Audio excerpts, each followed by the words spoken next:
হয়, মই বৰ্তমান উপস্থিত আছোঁ সেইগৰাকী কণ্ঠশিল্পী যিগৰাকী কণ্ঠশিল্পীৰ মাজত আপোনালোকে বিচাৰি পায় সুমধুৰ গীত আৰু সুমধুৰ কণ্ঠ। সেইগৰাকী কণ্ঠশিল্পী হৈছে অসমৰ জনপ্ৰিয় কণ্ঠশিল্পী কুমাৰ ভৱেশ ডাঙৰীয়া। আৰু মই ভৱেশদাৰ ষ্টুডিঅ'ত বৰ্তমান উপস্থিত আছোঁ আৰু দাদা আছে আমাৰ সৈতে। দাদা স্বাগতম জনাইছোঁ মোৰ ধন্যবাদ ষ্টুডিঅ'লৈ। ধন্যবাদ দাদা কেনেকুৱা খবৰ? এয়া আছোঁ ব্যস্ত আছিলোঁ আজি 4-5 দিনৰ পৰা যোৱাকালিৰ পৰা অকণ ফ্ৰী হৈছোঁ সেইটোৱে আৰু আৰু শেহতীয়া আপোনাৰ এটি খুব ভাইৰেল গীত টমটম, খুব জনপ্ৰিয় গীতটি আৰু ৰাইজৰ মাজত পুৰা কৌতূহল সৃষ্টি হৈছে গীতটি। কি ক'ব গীতটি? ভাল লাগিছে মোৰ, কাৰণ মই কৰোণাৰ সময়তো কৰোণা ভেকচিন এইটো ওলাই গ'ল, তাৰপিছত বানপানী ওলাল, তাৰপিছত টাইমে পোৱা নাছিলোঁ আৰু প্ৰগ্ৰামবিলাক চলি থাকে আমাৰ। গতিকে এইবাৰ প্ৰগ্ৰাম যোৱাবাৰ বিহুত শেষ হ'ল তেতিয়াই প্লেনিং কৰিলোঁ গান এটা কৰিম।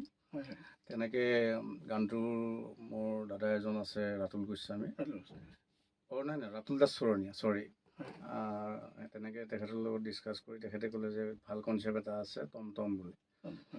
টমটম তেনেকৈ গানটো আৰম্ভ কৰিলোঁ আৰু মিউজিক শুভই কৰিছে আৰু এডিশ্যনেল মানে কাৰেকশ্যন শব্দৰ কাৰেকশ্যন কৰিছে আমাৰ এই ৰাকেশ গোস্বামী।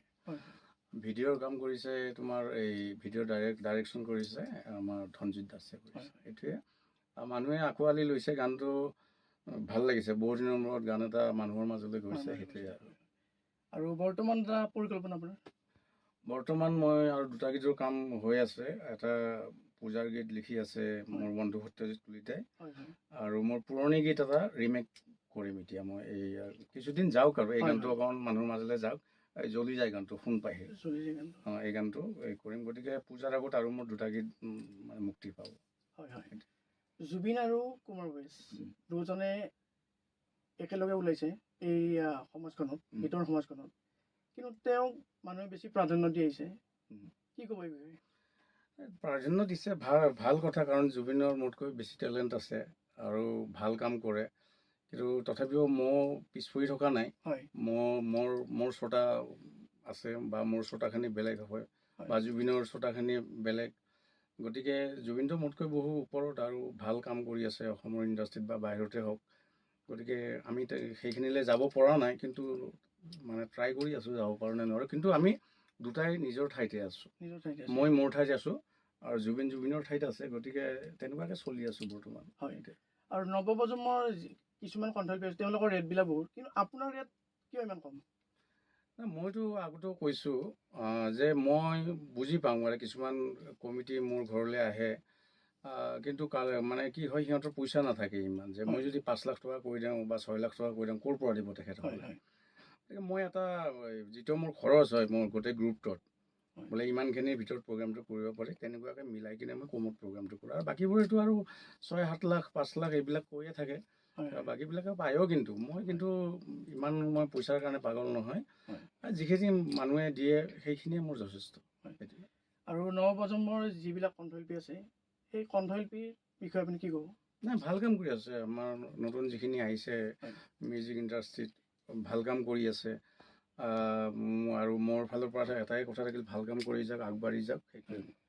আৰু আপোনাৰ দেয়াজান গীতটি খুব জনপ্ৰিয়, সেই গীতটিৰ কথা আপোনাৰ নিজৰে সন্তি দাস আছিল।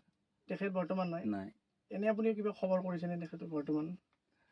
খন্তিটো এতিয়া খবৰ মাজে মাজে এনেই সিহঁতৰ ফেমিলিৰ মানুহ লগ পাওঁ বা দাদাহঁতক লগ পাওঁ, খন্তিৰ দাদাক কেতিয়াবা খবৰ মানে কথা পাতোঁ আৰু। কিন্তু সেই পুৰণি কথাবোৰ ওলাই আৰু তেখেতসকলক মোক দুখ নিদিওঁ আৰু। গতিকে বেয়া লাগিছে আমাৰো। কাৰণ ভাল কাম কৰি গৈছে মোৰ লগত, বহুখিনি কাম কৰিছে মোৰ লগত, আৰু এতিয়াও মনত পৰি থাকে। কিন্তু উপায় নাই আৰু, ভগৱানে লৈ গ'ল আৰু সেইটোৱে। আৰু আপোনাৰ যিহেতু দেয়াজান গীতটি, আৰু সেই গীতটিৰ পৰা আপুনি এতিয়ালৈ কিমান গীত আপুনি গালে? আৰু সেইটো মই হিচাপ মানে দিব নোৱাৰিম, আৰু মই এতিয়ালৈ হিচাপ কৰা নাই কিমান গীত গালোঁ। কিন্তু বহুখিনিয়ে গালোঁ এতিয়ালৈ। অসমীয়া বোলছবিতো বহুখিনি গাইছোঁ। আমি বহুখিনি, মই কেইখনমান চিনেমাৰ নাম ক'ব পাৰিম, যেনেকৈ চাকিৰা আহিব বকুলৰ বিহুলৈ, জুবিন মই এনেকুৱাকৈ গাইছিলোঁ প্ৰিয়া বুলি। সেই তাৰপিছত তেনেকুৱাকৈ মোৰ মনত পৰা নাই। আৰু ৰিচেণ্ট গালোঁ এইটো কেষ্ট নগেন বুলি, তাৰ টাইটেল ছংটো মই গাইছোঁ। আৰু তেনেকুৱাই গাই আছোঁ, থিয়েটাৰত গাই আছোঁ বা চিনেমাত গাই আছোঁ। আৰু মাজে মাজে মোৰ মানে পাৰ্চনেলি গীতবোৰ মানুহৰ মাজত মানে মুক্তি দি আছোঁ এতিয়া।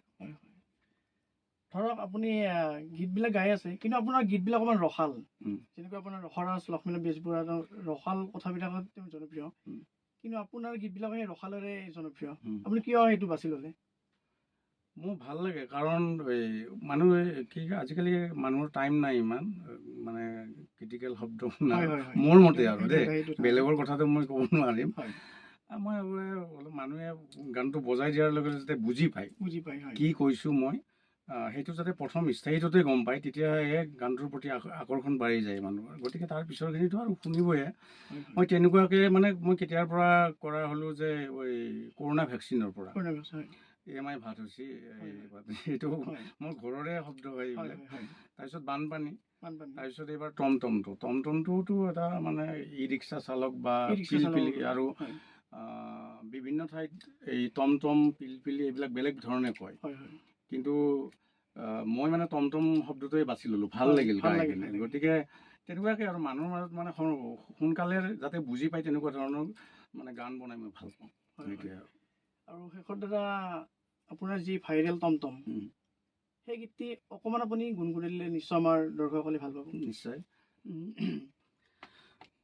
কুমাৰ ভৱেশৰ গান বজাই দিম, কোনো টেনচন নাই ৰে, টমটম টমটম টমটম চলি যায় মোৰ, টমটম টমটম টমটম চলি যায়, ফিনফিনিয়া আলিবাট বোকা পানী নাই, উঠা দাদা বাইদেউ উঠা সৰু ভাই, কুমাৰ ভৱেশৰ গান বজাই দিম, কোনো টেনচন নাই ৰে, টমটম টমটম টমটম চলি যায় মোৰ, টমটম টমটম টমটম টমটম টমটম টমটম।